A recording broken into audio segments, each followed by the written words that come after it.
Bon, donc coach, c'est un rendez-vous important.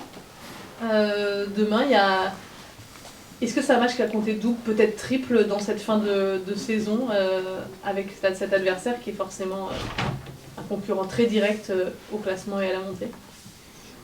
Non, c'est un match comme les autres. Je l'ai dit ouvertement par rapport au dernier match aussi, qui était Paris 13, qui était une équipe qui était pas très bien classée, mais pour moi, il est aussi important parce qu'il vaut simplement que 3 points. Alors, c'est pour vous, vous donnez aussi une certaine importance à ce match parce que c'est le premier contre le deuxième. Mais sincèrement, voilà, comme j'ai dit aux garçons, on ne va rien changer.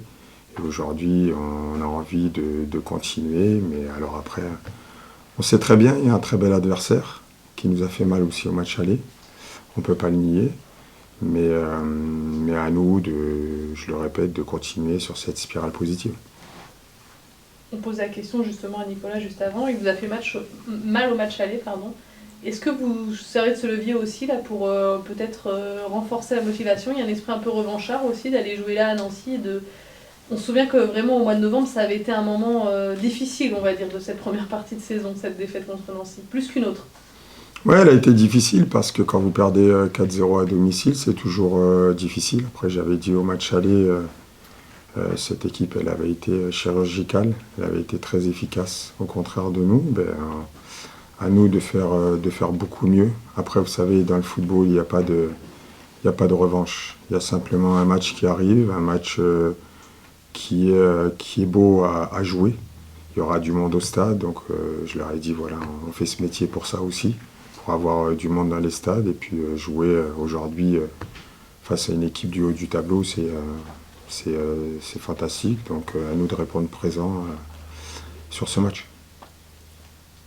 Nicolas Kosik n'a pas voulu nous en dire trop sur les qualités de cet adversaire, mais est-ce que vous pouvez nous dire un peu ce que vous attendez, de quoi vous allez vous méfier peut-être par rapport à d'autres concurrents que vous avez pu rencontrer sur ces dernières semaines? Vous savez, déjà, c'est une équipe qui est performante sur centre. Je crois qu'elle a mis 94% de leurs buts dans la surface. Donc ils ont énormément de monde dans la surface. C'est la deuxième attaque à un but d'Orléans de ce championnat, la meilleure défense. Une équipe performante à l'extérieur, un peu moins à domicile, mais quand on dit moins, c'est la quatrième équipe de ce championnat. Elle reste certes sur les 6 derniers matchs avec 3 victoires et 3 nuls, mais ils ont énormément de bons joueurs, beaucoup de joueurs avec d'expérience qui ont été aussi, c'est une équipe qui a été construite pour pouvoir jouer les hauts du tableau de ce championnat. Ils sont pratiquement là depuis le début. Donc voilà, après ils ont des failles. On les a travaillés aussi, on les a analysés, mais on sait très bien qu'on va rencontrer une très très belle équipe de championnat. Après, je l'ai dit, voilà, aujourd'hui on n'a peur de personne, on respecte tout le monde, c'est important et de pouvoir garder cette humilité.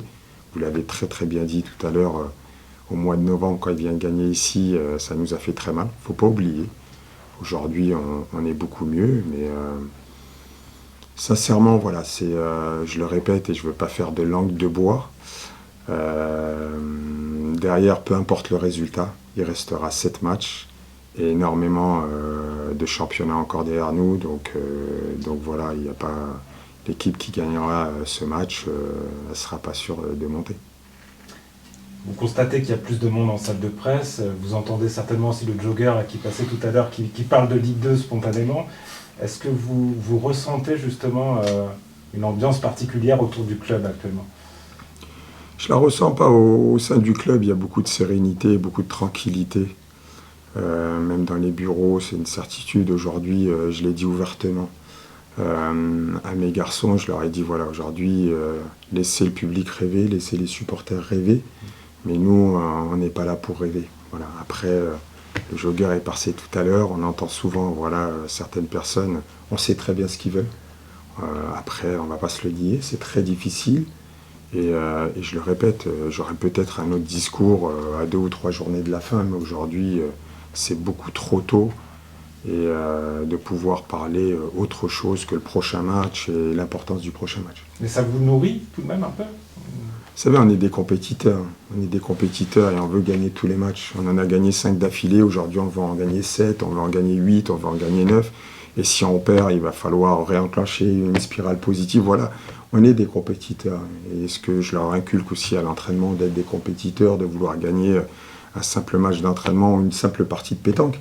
Voilà, c'est notre ADN. Voilà, il faut continuer sur ça. Mais je le répète, il y aura un adversaire qui aura aussi la volonté de vouloir gagner. Après, j'espère que ce sera un beau match et puis j'espère que Le Mans FC gagnera ce match. Sur les 3 derniers matchs à domicile, il y a 3 victoires. Et vous dites à chaque fois on doit pouvoir proposer mieux. Sur quoi vous avez accentué notamment le travail, là justement, pour monter d'un cran peut-être contre Nancy, qui est aussi un adversaire qui, au vu du classement, devrait monter l'adversité d'un cran? Vous savez, je pense que ce groupe a énormément progressé, mais il ne faut pas qu'on se mette de limites. Aujourd'hui, je l'ai dit quand je suis arrivé, mon objectif c'était de faire progresser ce groupe, de faire progresser le club, et puis, mais faut toujours pouvoir faire plus. On a beaucoup trop de déchets aujourd'hui sur nos centres, on a on a un manque de connexion sur certaines situations. Il faut pouvoir avoir beaucoup plus de variété dans notre jeu, il faut pouvoir avoir beaucoup plus d'efficacité offensive. Voilà, on travaille pour tout ça. Mais voilà, c'est simplement ne jamais se mettre de limites et toujours. On a beaucoup trop de déchets sur des choses qui sont très simples, notre qualité technique, notre justesse sur le dernier ballon, faire le bon choix.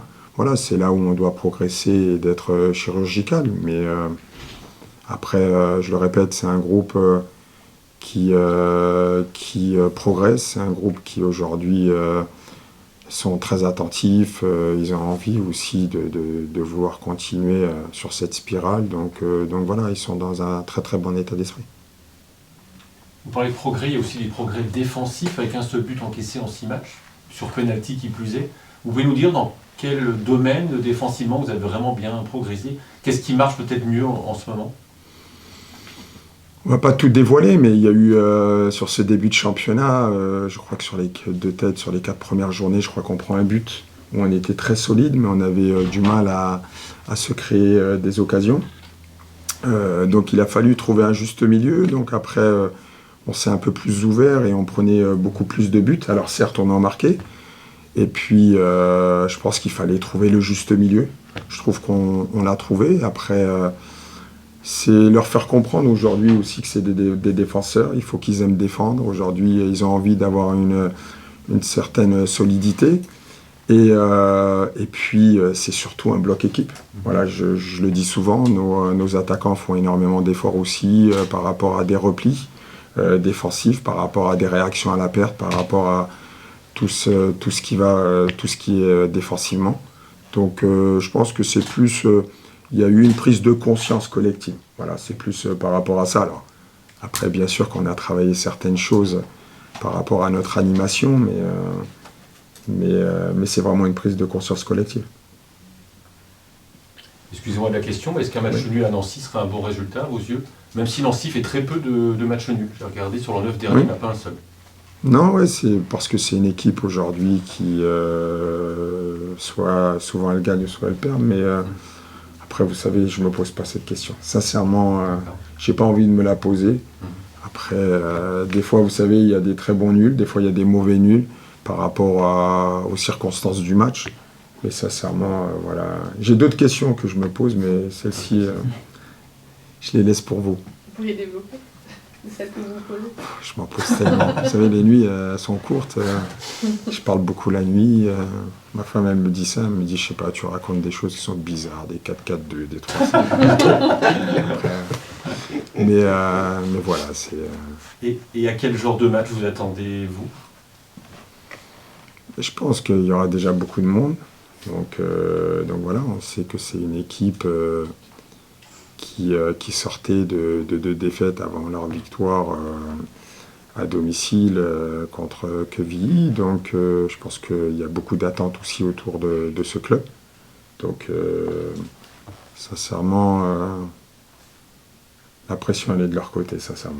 Voilà, nous, on arrive en tant qu'outsider, on arrive l'esprit tranquille. Après, je le répète, on est des compétiteurs, mais on y va sereinement et tranquillement, tout en sachant, et je le répète, que ce sera un match très très compliqué, on le sait très bien, face à un très bel adversaire, mais voilà, que l'on va respecter énormément.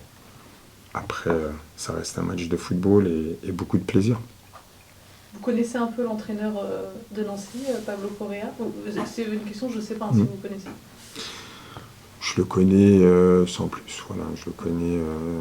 Après, je respecte beaucoup ce monsieur. Je crois qu'il est à son 600e match. Là, voilà, donc c'est fantastique aujourd'hui de pouvoir rester dans un club et avoir 600 matchs avec. Voilà, il a fait quelque chose de fantastique. Je ne sais pas si ce sera possible de le battre parce qu'aujourd'hui, on connaît très bien la durée de vie des coachs. Donc félicitations à lui. Entraîneur qui a connu des montées aussi avec Nancy, qui sait gérer peut-être ses fins de saison, ses moments un peu charnières. C'est sûr qu'il a beaucoup plus d'expérience que moi par rapport à ça. Mais après, vous savez, l'expérience ne joue pas. Voilà, et vous pouvez le voir par rapport à nos jeunes garçons. Aujourd'hui, voilà, il n'y a pas de sentiment d'infériorité envers personne. Voilà, aujourd'hui, je le répète, et il y a quelques semaines, on a pu jouer le Paris Saint-Germain. On avait la volonté de pouvoir les regarder dans les yeux pendant 90 minutes. Et aujourd'hui, ça sera la même chose. Et je lui dirais simplement félicitations par rapport à ce qu'il a fait dans le football. C'est quelque chose de fantastique. Mais après, il est compétiteur comme moi et voudra gagner le match. 4-0 à l'aller, j'imagine que l'état d'esprit a changé depuis. Il y a eu un déclic depuis. Ouais, c'est jamais évident et je le répète, quand vous perdez 4-0 à domicile, ça fait très très mal. C'est un tournant ou... Vous savez, des tournants, il y en a eu tellement. Après, voilà, il y a eu, je le répète, des remises en question, des prises de conscience, des changements d'animation, de différentes choses. Mais je le répète, souvent, oui, il y a des garçons qui ont une part du gâteau un peu plus grande, qui jouent un peu plus. Mais c'est tout un groupe. Aujourd'hui, j'ai 25 joueurs à ma disposition, des garçons qui montent même de l'équipe réserve, de l'équipe de Loulou, qui viennent avec nous, qui ont un état d'esprit incroyable. Et c'est un groupe. Et les victoires, c'est les victoires comme les défaites, c'est les défaites d'un groupe. Voilà. C'est un groupe qui est très solidaire. J'ai pu le remarquer cette semaine, on a pu aller, je leur devais un repas, vous savez très bien, donc on a pu aller manger ensemble, mais on a passé un super moment ensemble. Et puis félicitations à eux, parce que voilà, quand vous les voyez sur le terrain, moi, je suis l'homme le plus heureux du monde aujourd'hui, quand je les vois sourire et prendre du plaisir. C'est vrai qu'aujourd'hui, j'ai beaucoup de fierté de pouvoir les coacher.